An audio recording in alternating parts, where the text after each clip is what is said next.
Let me show you how we can see multiple pages side by side in Microsoft Word.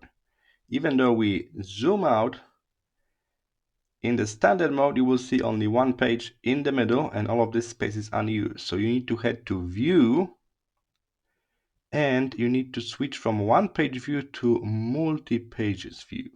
If you click on that, then more pages will start appearing. And now with the zoom level, it's easier to control how many pages. So if I zoom to this level, I got only 2 pages side by side.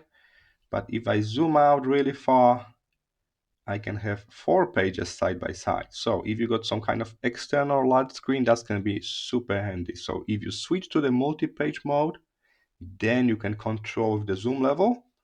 But if you're in the one page mode, like the default one, the zoom level will not help you. So don't forget to head to View and select multiple pages first, then control the zoom. I hope this was helpful. See you in the next one.